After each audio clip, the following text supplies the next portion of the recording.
Good afternoon, everybody.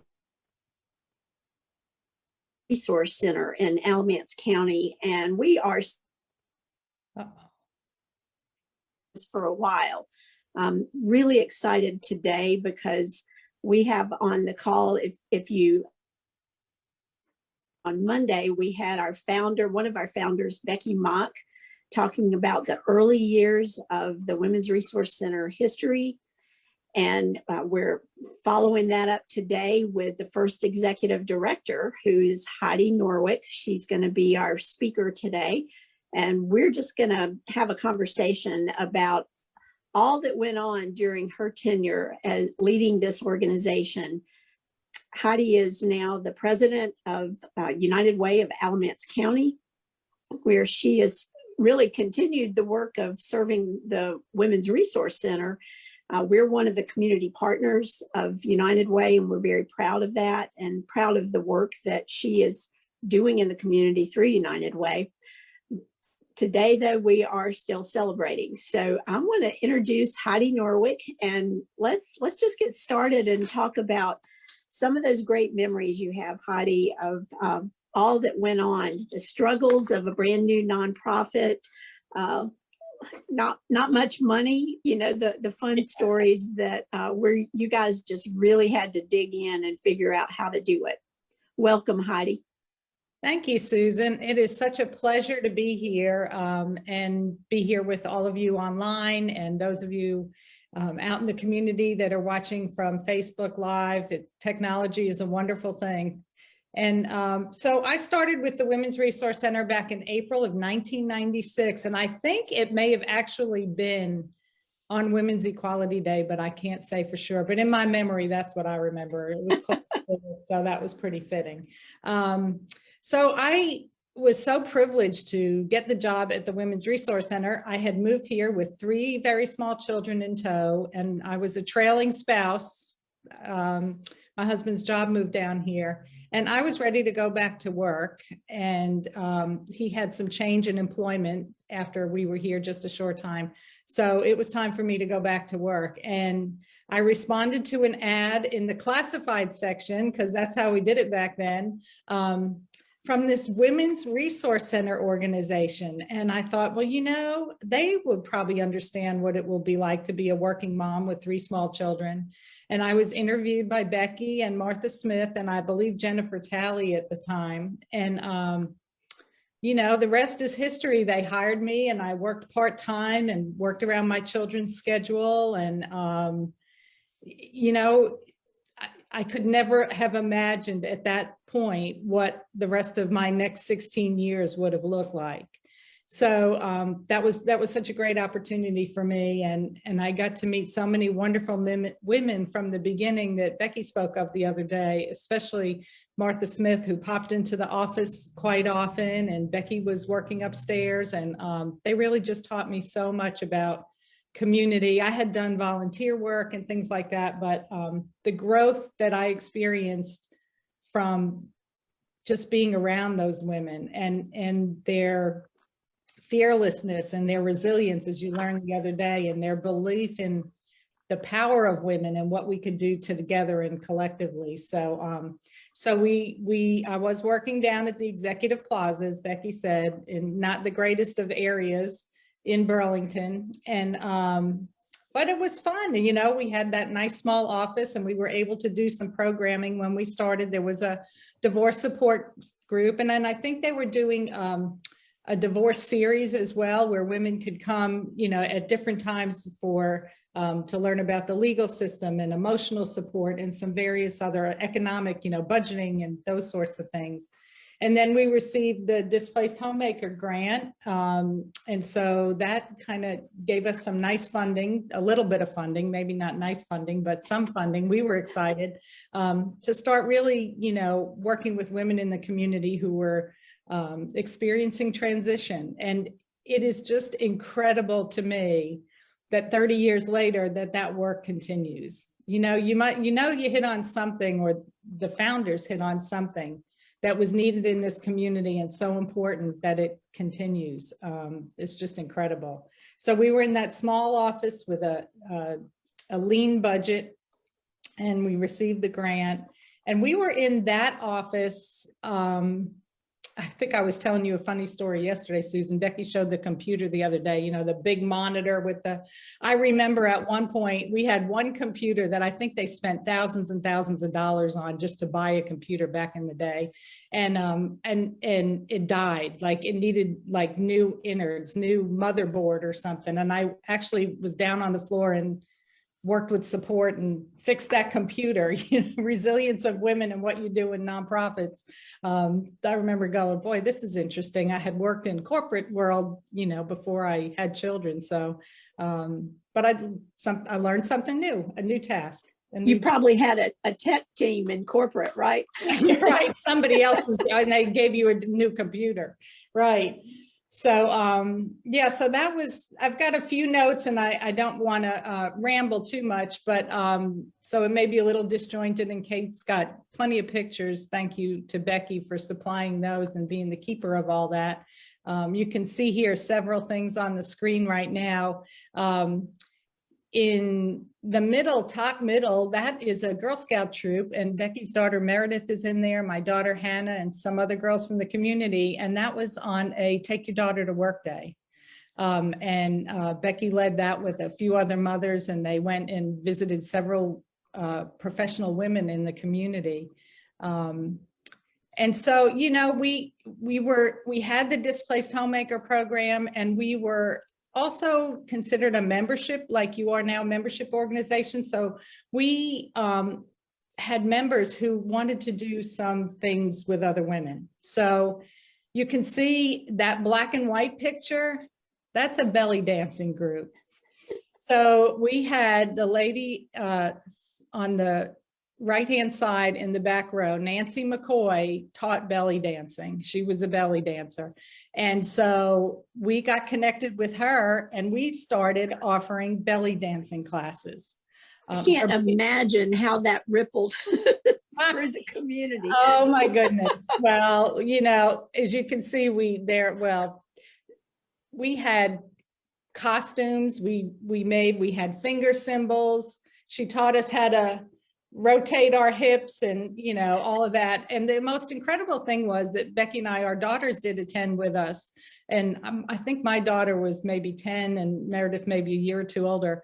And they loved it too, because they could see, you know, nobody was worried about body image or what we were doing. They were all ages and, you know, a very diverse group of women just enjoying themselves and learning something new and having fun with each other.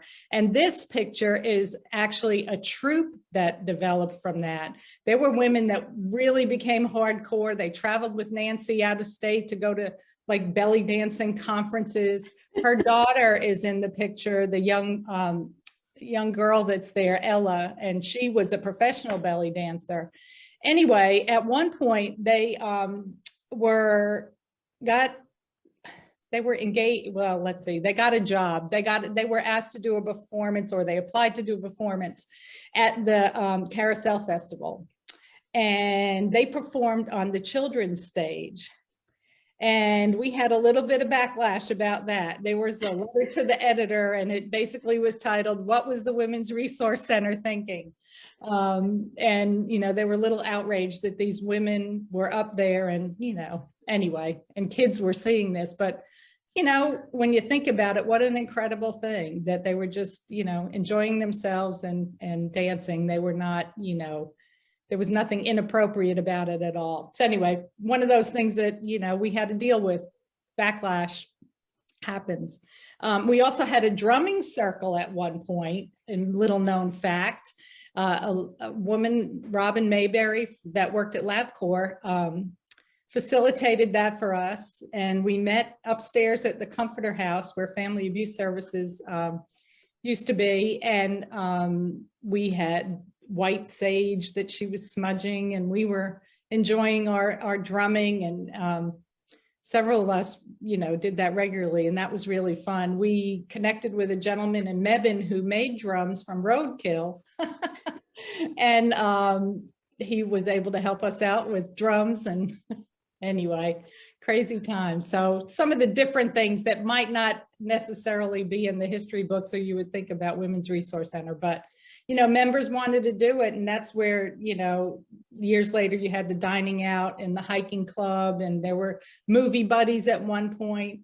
And of course, the longest running program of the Women's Resource Center, the Book Women that Martha Smith started, and still going strong these days. And I know Jean Anderson really carried that on after Martha for several years. And thanks to Linda Barron, it's still going strong.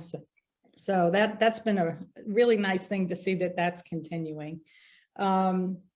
Trying to think what else is in this picture. So that's Jill Troutman there with the lattice in the back. She did a cooking class for us at one time, and also I think spoke at one of our annual meetings too. So let's see what the next picture is, Kate. What do we have next? So I'll talk a little bit about location. So we were at the Executive Plaza, and I saw the banner in the previous slide said 1999 coming soon. So we understood that the rent was good at the Executive Plaza, again, not in the greatest of neighborhoods, and really we're always having to find space to do things. We just really were not, the space wasn't conducive anymore. We were continuing to have the Displaced Homemaker Grant. So we looked at several different places and landed on the little brick house across the street from the YMCA on Main Street in Burlington. And the board took a leap of faith. We didn't have a big budget, and the rent was going to be a lot more, and we weren't going to have support services that you have in a office building where you can use the copy machine, and those sorts of things are included in your rent. But the board finally came to the conclusion that this was a good thing, and it really changed the trajectory of the center, being prominent like that, having a sign out front and being visible in the community. It was an old house. We rented it from Barbara Taylor, who is still a supporter of the Women's Resource Center. It had been her father's real estate business. And so we had a few offices, an office downstairs, a nice living room area, a reception area, a kitchen, and then 2 or 3 offices upstairs, and a nice walk-in attic for storage. So we thought we were, and I know Becky will remember this, we used the bathtub for files. We had a lot of pictures and files and things in the bathtubs, but we made it work, and it really was great for us, really, to have that kind of space.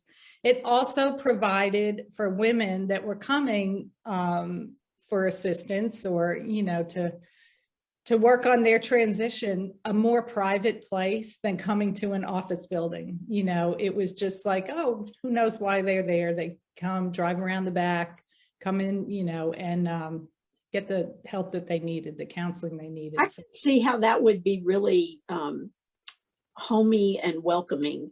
Mm-hmm. I know that Compass Center over in Chapel Hill was in an old house, Exactly. old two-story house. Exactly. Yes. So it provided the next level of what we needed to be offering for women that were coming.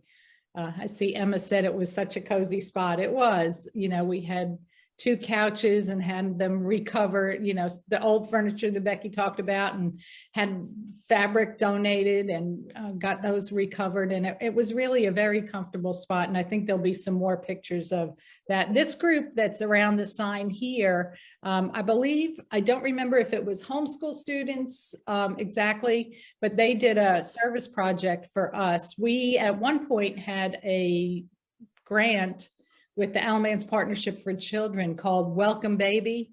And we visited, we had volunteers that were trained, and they went in with a packet of information and visited new moms in the hospital, mothers who didn't have insurance and might not have the support that they needed. So we did that for a few years, and I believe these students and young people volunteered to make Welcome Baby packages for us.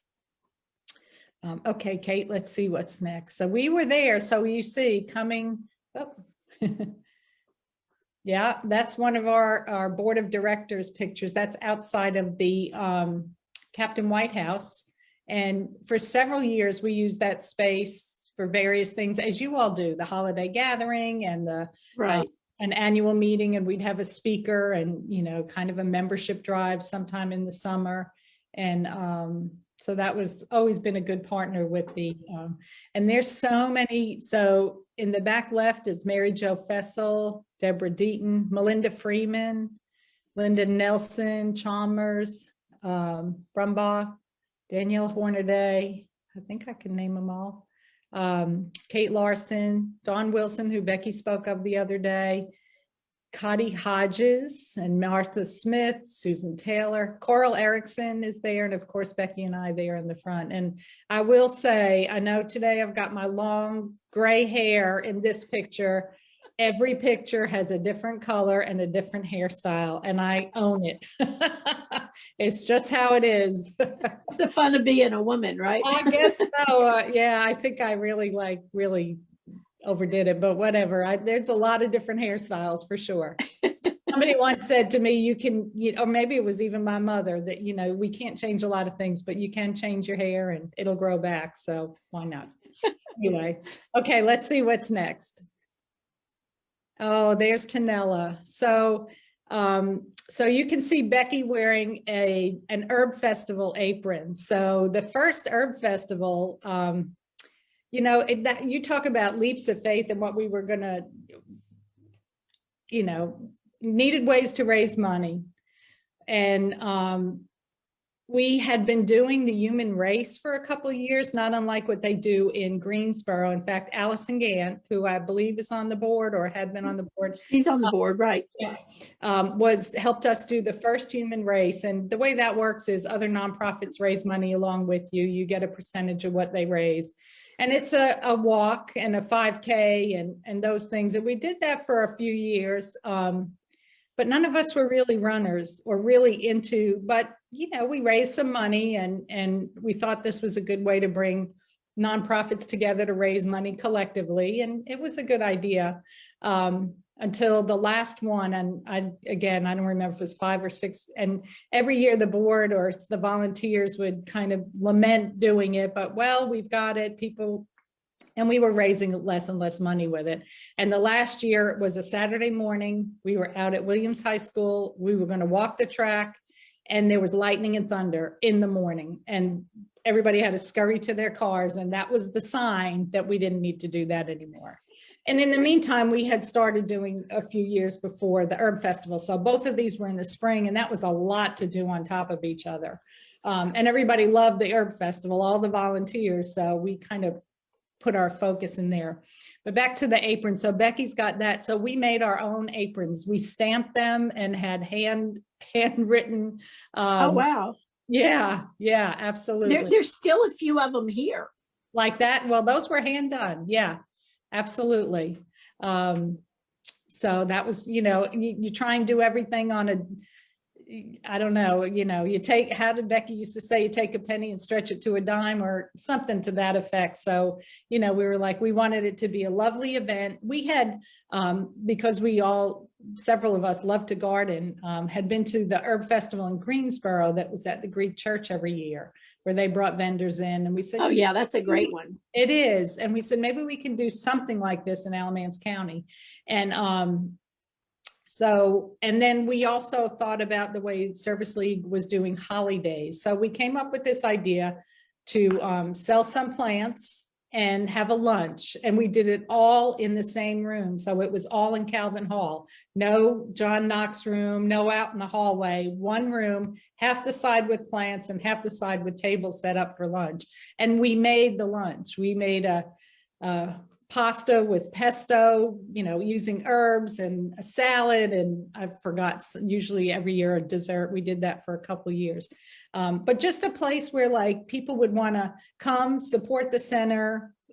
So that first year, I believe Becky and Lorraine Moretti we had a grower up in Seagrove where we were going to buy, you know, they were going to supply the herbs for us. And I believe at the last minute or close to the last minute, they backed out and said, no, we can't do that.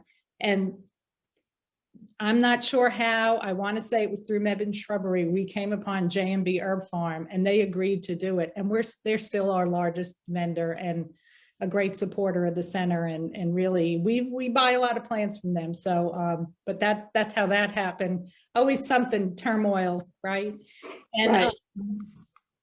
So we started working with them. We sold the plants. So the first year, I think, if memory serves me, and it probably doesn't, there was something like 400 plants, where now we have, you know, how many thousands of little basil and all these things. We had Rhett Davis, the famous Rhett Davis from the Cooperative Extension. He had a call-in show on WBAG, local radio station, and he was there live and helping us promote this thing, because we thought, are people going to come?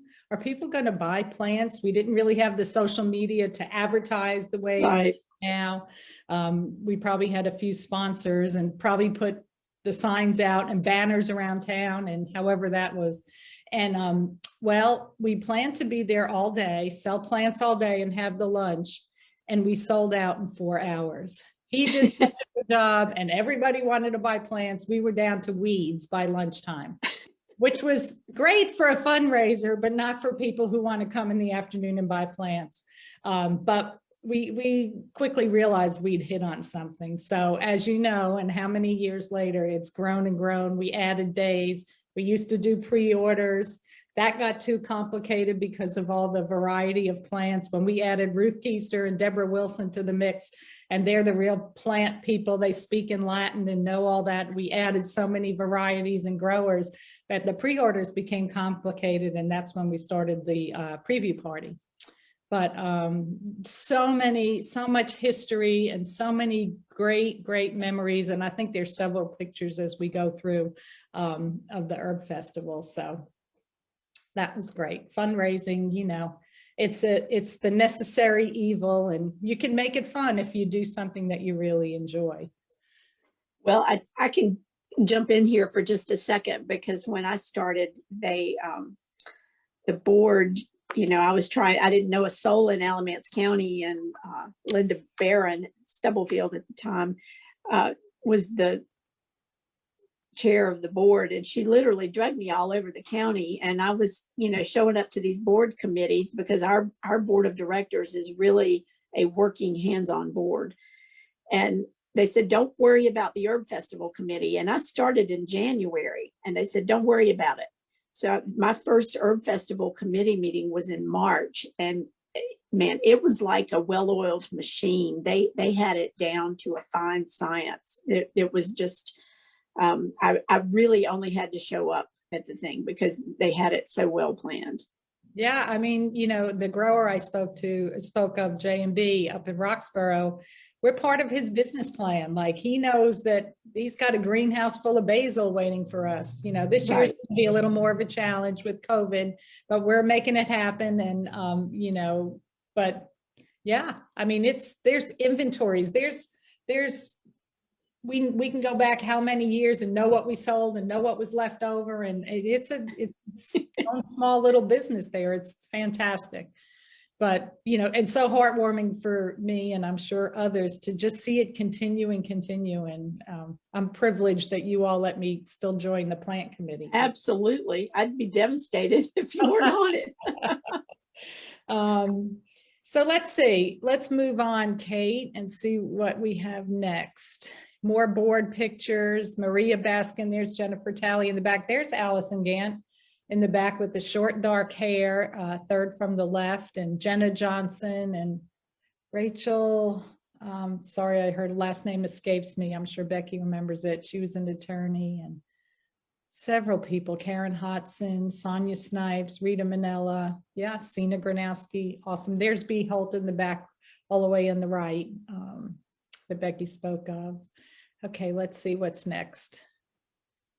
And the belly dancers, they were something. They were great. Okay, let's see. There's Deborah Wilson. You know, I can't remember this We Can Do It. We must have been doing some sort of, use that for our awards that year for at a meeting, and that's Kelly Herndon. So she, on the left, she lives in South Carolina with her husband now and 2 children, grown children. But she was one of our administrative assistants when we were on in the brick house on Main Street. Okay, let's see what's next. That's Brenda Porter, who ran Alamance Elder Care for many years, and that was at a Human Race. You can see our t-shirts with our old logo that was there when I got there, and I think it was some clip art that the members had put together, but it served us well for a while. So that was good. Okay, let's see, Kate, next slide. Some more pictures. So here I'll talk about when I mentioned the logo. So in the bottom left, the lady in the white dress is Pat Cockerell, and she owned she's an artist and owned a manufacturing facility with her partner, Tim Riddle, called Riddle and Cockerell. And they were over where the National Agents Alliance is now. That's where they were. And they produced Afghans, woven Afghans. If you all remember back in the day when it started to be the trend that your alma mater, your school you went to, your town, your kids' school, where they'd have all these images on a woven Afghan. They made those there. They were one of the first companies to do that here in Burlington. And Pat had joined the board, I believe, or maybe not on the board yet, but she was involved with the Women's Resource Center, interested in what we did. And so she is the person who created the logo that you all are using today, that's been around for many years, with the 4 seasons and the woman with the outstretched arms. And when we put that out front on the sign, people want to know if we read palms. They wanted to know if they thought we did all kinds of things in there. Anyway, in the building, but Pat created that for us, and it served us very well, obviously still serving you all very well. The other thing, we moved into that building, it said 1999, so we were coming up on Y2K. The world was going to come to an end, and our computers were going to crash, and we weren't going to have access to our money, and all things were going to happen when we turned to the year 2000. But she had this idea to create an Afghan that celebrated women from the past century, from the 20th century.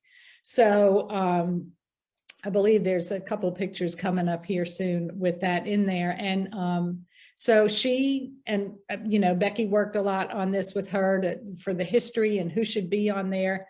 The original prototype actually had Oprah's image on it. And we had an Elon intern working with us at the time who contacted Oprah's organization. It never got to Oprah, because I believe if it did, we would have been on TV and the rest would have been history. But anyway, they turned us down and said, absolutely not. You do not have permission. Take that image off. So we did, and replaced it with somebody. And but that Afghan was so amazing. They donated the first 100 that they made to us, and we sold them for $50, and over time made some money on it, $5,000. But also it was picked up by the National Women's History Project, and it wound up in their catalog. And so women and people from all over the country could buy that Afghan. Well, they had a lot of things in that catalog, but we made some money at that too. And every once in a while, there'd be something on television or interviewing somebody, and you'd see the Afghan in the background. So that was really cool. And the pillows, I believe you all still have a couple. They did the pillows for us with the logo, and we tried to raise some money with that. So the bottom right is actually a client. We had this idea for a while that, people need transportation, right? So if people could donate cars to us. Well, that became quite complicated, but we worked with ACC and their automotive tech people there, and they'd fix them up. And this lady was the recipient of a car and very happy about it. So, okay, let's see what's next, Kate. Some more board members. And I believe when Becky spoke yesterday about the Women's Agenda Assembly, what we would do is go down to Raleigh and then meet with legislators. And this, I believe, is one of the trips that we were at the legislative building. You can see B. Holt is there, and Kelly, Jean Anderson poking her head up in the back. In the front is Judy Allen and Becky. And okay, Becky's going to have to maybe put it in the chat of who that, I can't, her name is escaping me right now. I can remember speaking with her, and I believe she was involved with, anyway, I'll have to let Becky give us that. Here she said. And Denise Klotz is back there, right? She was a staff member that ran the Welcome Newborn program for us. Denise is the one who's responsible, Susan, for the bookmark that you put on Facebook with the quote about the circles for women. Yeah, and I want to say Jan Allen, but Juanita Bryant, thank you, Becky, is there in the front too. And she worked down there in Raleigh and was a staunch supporter, the Council for Women Executive Director. Thank you. And really a trailblazer for women's issues across the state, you know, so that was one of our trips to Raleigh every year, which was a lot of fun. And a lot of times on the way home, we'd take a side trip to a plant place on the way back. But you know, it's so cool to see these faces. I've said this over and over again. To me, the Women's Resource Center is about the continuity of the relationships over. That is so true. I think you're frozen, Susan. Yeah, Alan is not here. Yeah. But yes, it is so true. And still so many relationships that we all still have and continue to have. And they become this there, people are always there for you. There are so many women, like I haven't seen Emma in I don't know how many years, but yet I feel very connected to her, and you know, social media helps with that too. But we all have this history together, and it's just wonderful, just wonderful. And I feel like I could call on any one of these women, and they'd be there for me. And some have called on me too, and it's wonderful, for sure. Okay, let's see what's next, Kate. There's Tanella and some board members again. I think this was an event at the that may have been at the Brick House. How old would Tanella have been there? Oh, that's a good question. Well into her 80s. Grand opening was 99, so she was 77. Yeah. Okay. Yeah. Wow. Yeah. 1999. So it's awesome. There's Martha in the back too. Okay, let's see what's next. Is our friend the nice lady that got the car. I believe that car was a manual transmission too, and we gave it to her and she didn't know how to drive it. She figured it out, you know. You start where you are, use what you have. That's it, absolutely. Let's see, Kate, what's next? Yeah, these were, we can just kind of go through these. These were all, that was the house next door, nice family that lived there. Yeah. Randy Cox, I think is Frank Bennett was there. Some people that just supported us over the years. It's fantastic. Oh, 82. Okay. Wow. I think this was back. Yeah, this was the open house. We were inside. Yeah, Melinda Freeman and yeah. So one of the other things we did to raise money was we started doing cooking classes. You know, here we are, the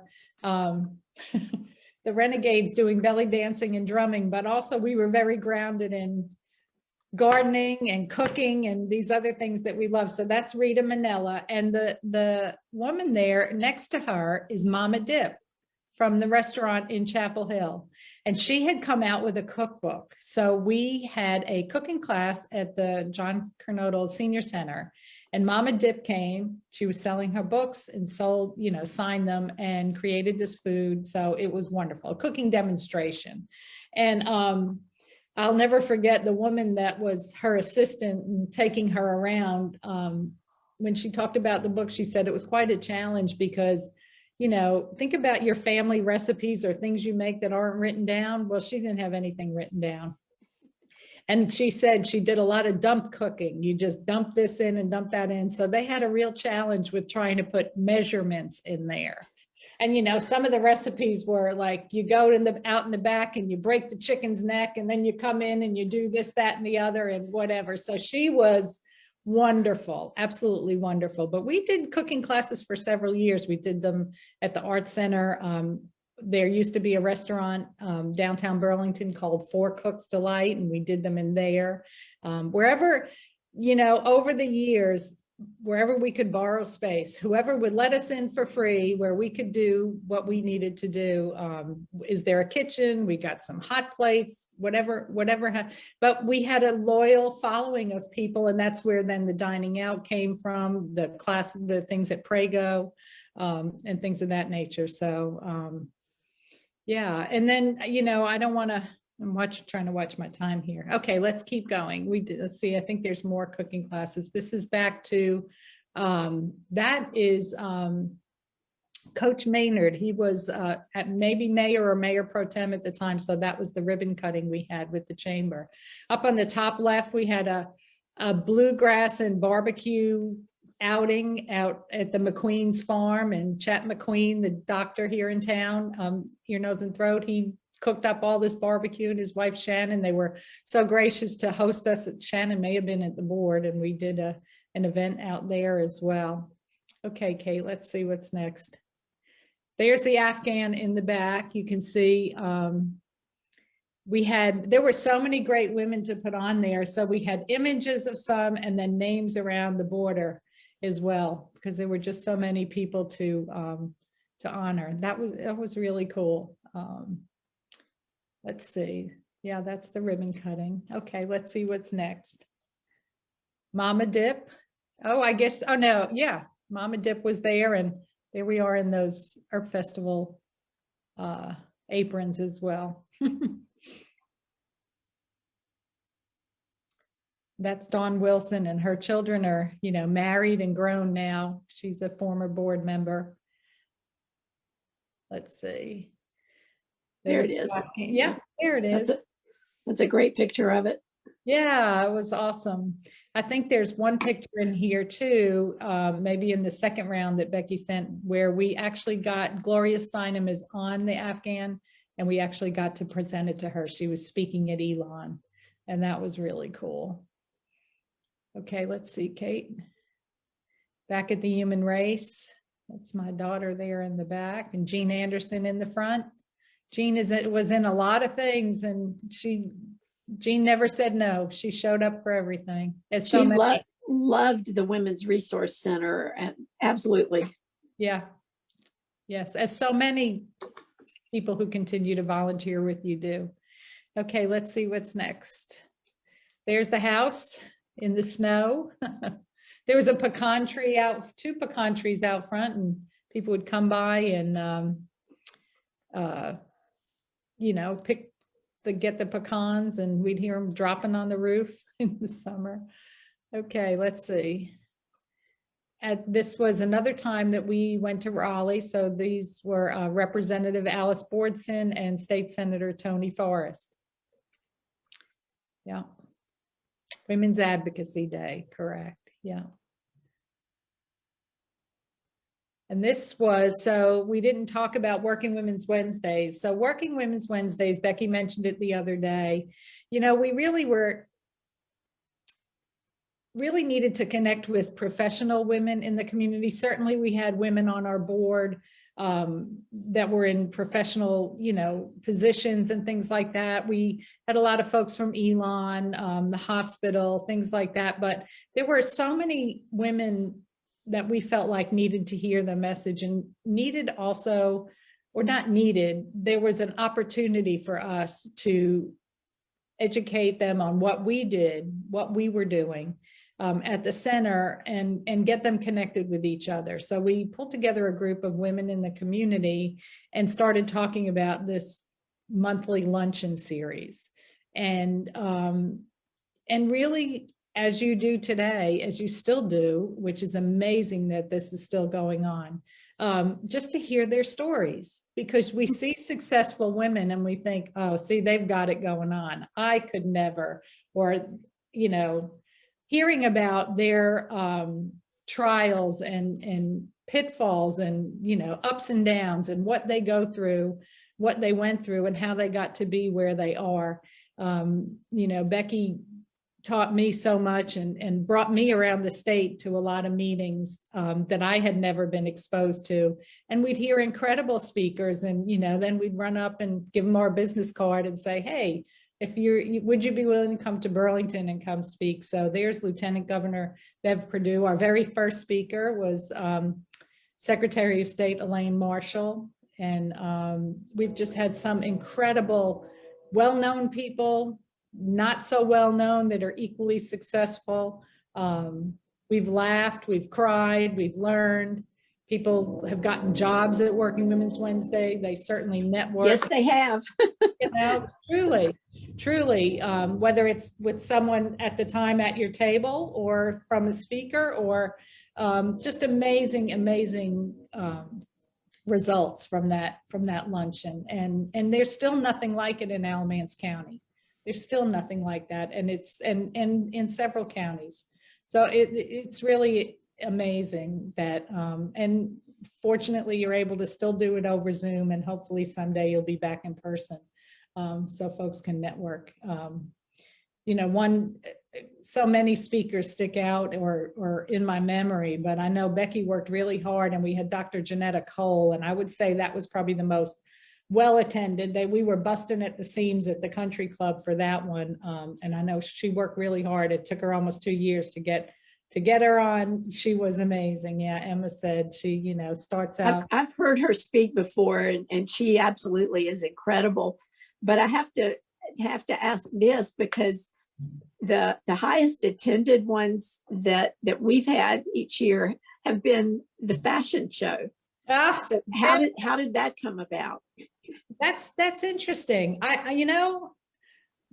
I'm trying to remember. Who knows? Either somebody came up with the idea, or maybe we thought, fashion shows are popular. People like to come to fashion shows. I'm not really sure. Professional dress and yeah. Oh, okay. Thank you, Becky. This is great.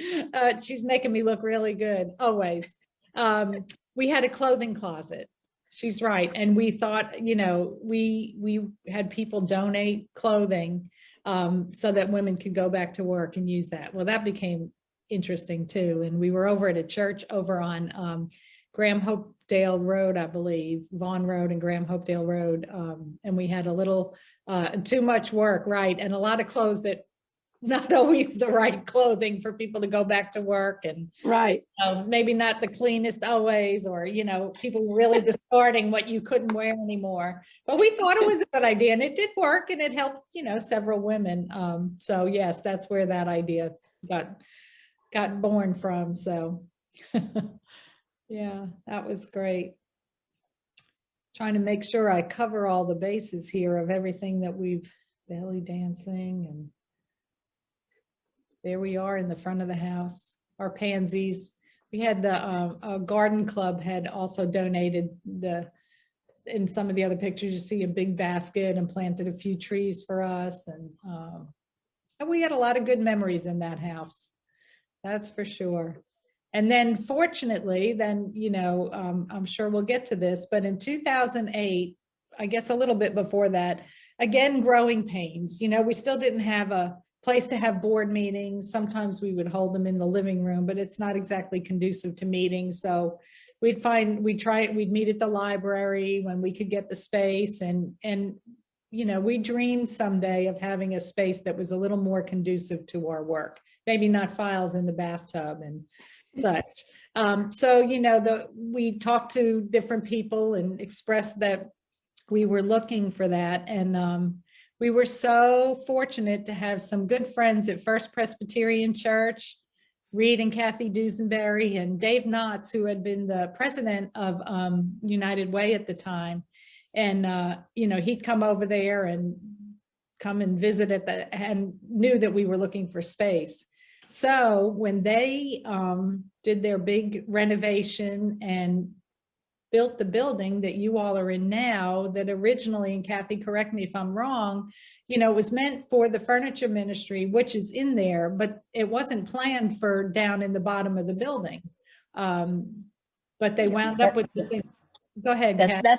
That's correct. Yes. And they really decided, because of having to load furniture up the hill where the Women's Resource Center is and get it in the doors and stuff like that. That really was the big issue. And so they decided to put the furniture ministry down in the bottom of the basement. Like you said, it was going to be unused space essentially. And so I think I was on session at the time when that was built, and we were discussing in session about what we could put in there. And I said, well, how about the Women's Resource Center? So you could thank me. Okay. We thank you for a lot of things. Many, you and me both, many things. And the church, you know, the church for just saying that this is, they could have asked so many different nonprofits to be in there.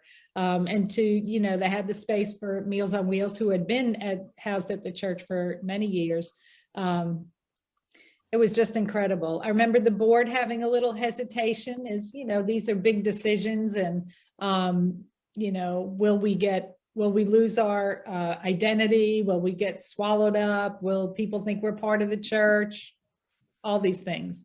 But it was incredible. And now you've got this, still have this amazing space and conference space. And of course, the fact that the Herb Festival is right down the hill, or now this year out in the parking lot, that was fantastic. That was even an added bonus to be able to do that all on the same campus. So just incredible. And Dr. Shive and his whole staff, and Boyce and everybody, and, you know, at the time, Lorraine that was in there, and Kathleen, just awesome to be working with them as partners. And again, a next step in the trajectory of the success of the Women's Resource Center. So that was fantastic.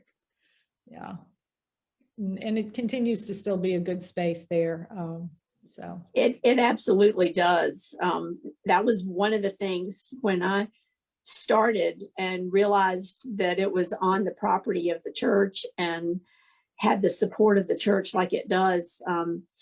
Not only is the Herb Festival, you know, on campus, but we also do Leading the Way in the fall. Right. Same place. And it's just so comforting to know that you're here with all of these people, two more nonprofits that are part of the ministry of this campus. Is just, I really appreciate it. And when you do those big events, I mean, it takes over the place, especially the Herb Festival, for 3 days of just, you know, but everybody's so supportive of it, and it's wonderful. It was a wonderful endorsement of the work that the Women's Resource Center had done up until then, and then, you know, amazing community partners that just said, we want you to be a part of us, which was great. So, all right, let's see what else we have, Kate. I don't want to miss anything else. I think that is, her name was Bethany Briggs at the time. She may have a different last name now. Betsy Russell's daughter, dressed up as Sandra Day O'Connor. Yeah. There's the Girl Scouts. Such babies. Let's see. And they went to visit Lisa Varner, an attorney at the time. Let's see. That is Judy Flora, a real estate, owns a real estate business here in town, or did at the time. You know, what we haven't talked about is growing up and liking it, because that would have gotten started during this time too, right? Absolutely. Absolutely. Yes. And we partnered with Dr. Amanda Tapler. Yes, but before that, it was through the Children's Home Society, I believe, and they had a Growing Up and Liking It program that that was the early ones that we did.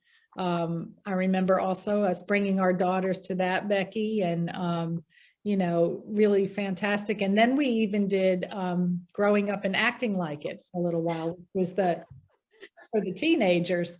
And Amanda ran that class as well. So yeah, that was fantastic. Again, you know, connecting. So when you think of, you know, women that come that have challenges that you're working with at the Women's Resource Center, if they had some support and some good, you know, information when they were younger. Maybe some of the decisions they would make that as adults might have been different. So we just felt like, Absolutely. and mothers and daughters hearing messages together.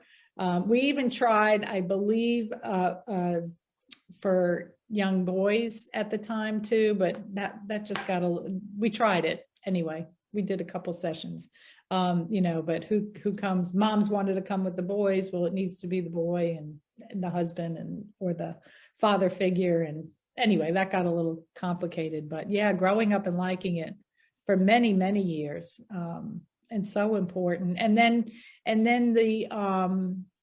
when we worked with Wade Harrison, attorney in town, that came to us and wanted to do the parenting under two roofs for, Right. you know, for parents that were going through separation and divorce. And this was support for children, you know, and how we could support them and make those difficult times better and better for those children and those That's a families. wonderful program. We ran it here a couple of times during my early time. Right. Yeah, so many things that came through the Women's Resource Center like that. And, you know, somebody just coming to the center with an idea or a problem that needed to be fixed or something like that. So yeah, and you just continue with that work. It just makes me so proud, so proud. Let's see, we've got a few minutes, you know, for the hour. I don't know if anybody has any questions, and maybe, yep, there we are, Susan Taylor and I making lunch. First Presbyterian in the kitchen. They even gave us the whole kitchen as they do now. And we were back there boiling pasta and chopping. We did some cooking classes back there at the times too. Let's just kind of scroll through, Kate. And if anybody has any questions, that's my mom. Oh, how great. So that's another version of an apron that we sewed fabric squares onto. Yeah, that's Graham Library. That might have been a Women's Agenda Assembly. I'm not sure. Some meeting we had. Yeah. Or a board meeting. There's Mary Ruth. Saw her yesterday. Yeah. Jean. There's Jean again. Yeah. Absolutely. Absolutely. This so that was Kelly, and then Lauren Phillips, who then became Lauren Sykes. She was an intern with us from Elon, and we had her for 4 years. She lived in Siler City, so she was close by, which was wonderful. And she was able to help. And that woman, I believe her first, maybe Pam Duncan, was an author and spoke at one of our annual meetings at the Art Center. That's my whole family. That's my 2 daughters, my mom, my aunt, who came up from Florida for an herb festival. Yeah, you know, you work in nonprofits, your whole family gets involved. Yeah. Yeah, that's a human race.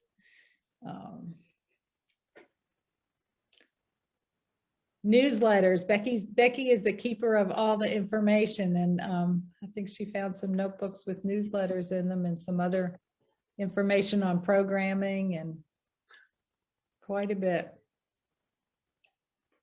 Another set of board members there. This was the ribbon cutting for the space you're in. And let's see, David Huffman, I think, was mayor pro tem at the time. Larry Sharp, well, I think it's all written down there, as county commissioner. Representative Bortson. We had United States Representative Brad Miller was there too as well, and John Peterson representing the chamber. It was really nice. Diane Heath, who's been just an amazing volunteer for many She really has. Yeah, incredible. Yeah, she and Marty Asher were the first 2 people I met. Is that right? Mm-hmm. Yeah. And they were here on a Saturday morning doing the books. Yes. Well, yeah, there was a little bit of a bumpy transition there, but listen, if I would be remiss if I didn't say how gratifying and wonderful it is for me and I'm sure, I know many others, and I speak for everyone on the board and the membership, and to have you as the executive director, Susan. What you have done with the center to not only continue the work, but thrive and increase everything at the center is just the most amazing thing. Well, you're very kind, but I can follow a map, and Becky and Heidi, you guys laid the plans. I'm just following the path. Well, I think you've created a path for yourself too as well. For sure. There's some more board pictures. There's the herb festival. There's our herb festival. There you go. Yeah, there you go.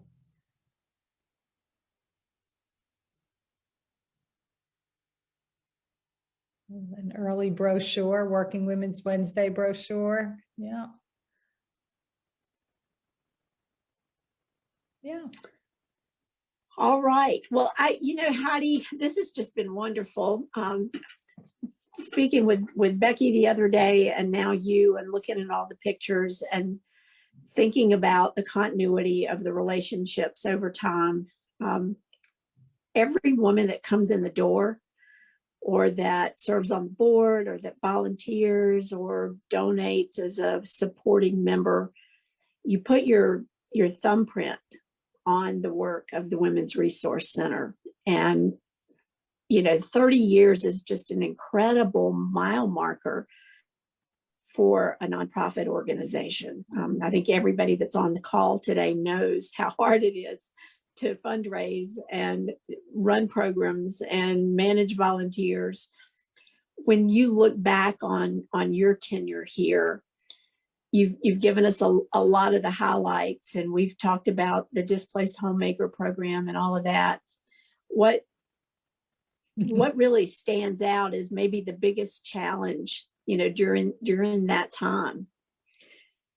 Oh yeah, well, it would have to be financial. It would have to be some nights just saying, laying awake in bed, or, at one point we had a line of credit because, when you wait for the state to pay your money, or they don't have a budget, so you can't get paid till the budget's approved, and it's supposed to be July 1, you get your money, and it's October and they still haven't settled the budget.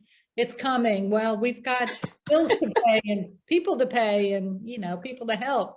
So I think the financial piece is always, there were several times, where maybe like, okay, I won't telling my husband, I'm not taking a paycheck this week. It'll come, but what are you doing? So I think that, but we always made it through, we figured out a way.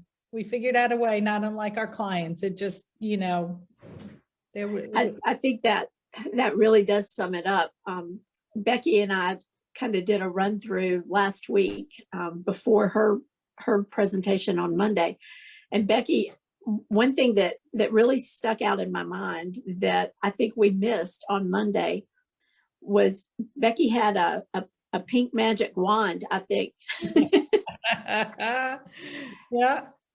And one of the things that she said was, she used to tell clients, there is no magic wand. You're going to have to figure this out. We're going to help you. We're going to wrap around and help you figure it out. And she said that what the Women's Resource Center represented in the community, she still got her pink sparkle wand. I think that's awesome. But what the organization represents is hope, right? Yeah.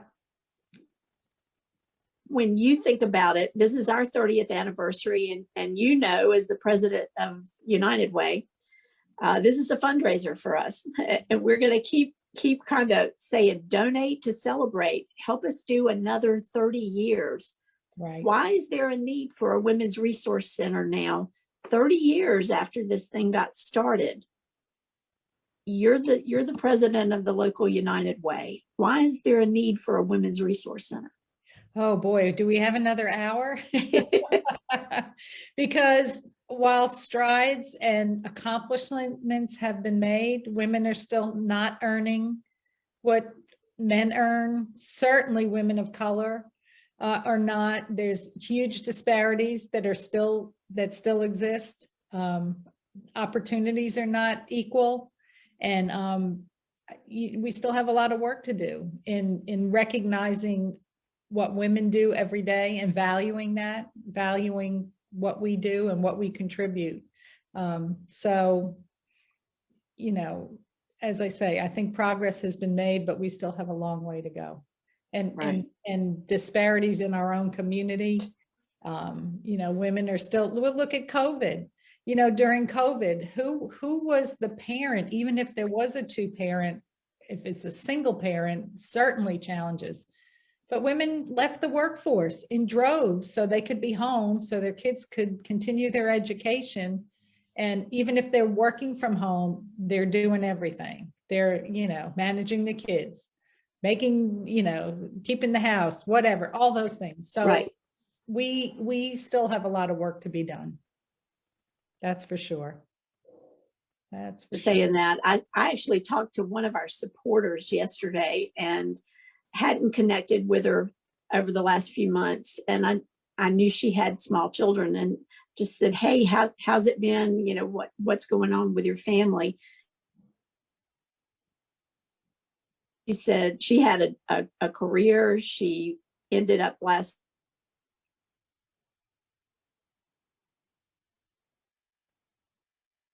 And she says, I'm so tired of Paul Revere. Oh, goodness. Ever wanted to know, you know? Right, right. And women really, you know, you think they're caregivers, they're taking care of their parents, they're handling their kids, and oh yeah, now they're also teachers. Right. And I've seen that in my own family. It's just been so hard. Right. Right. We have to do better. We have to do better.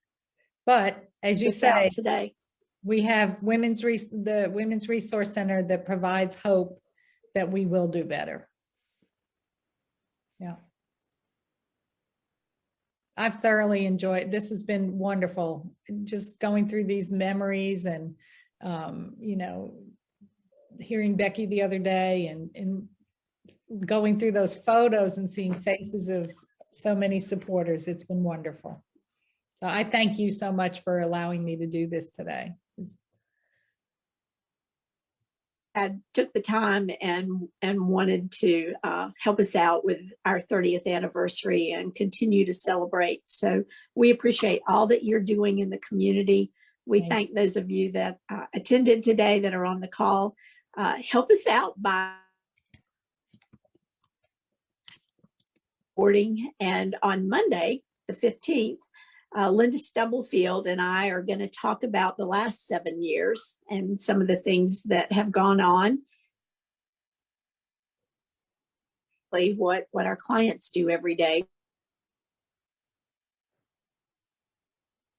Kind of hinted about an herb festival, and our committee is actively working. The dates are April the 15th through the 17th. So save your date on your calendar, and we are going to have some pre-order sales. So that'll be coming out maybe late next week, and you'll be able to pre-order and pick up. And then there will also be shopping opportunity for the Herb Festival. Our next Working Women's Wednesday is at the end of the month, and Annie Baggett from Sunshine Lavender Farm is going to be our speaker. So that's kind of kicking off our Herb Festival season. I thank all of you for what you're doing for the Women's Resource Center, and go out on our website, click on that homepage, and it'll take you to a Donate to Celebrate page. Thanks so much. Have a great day. Bye.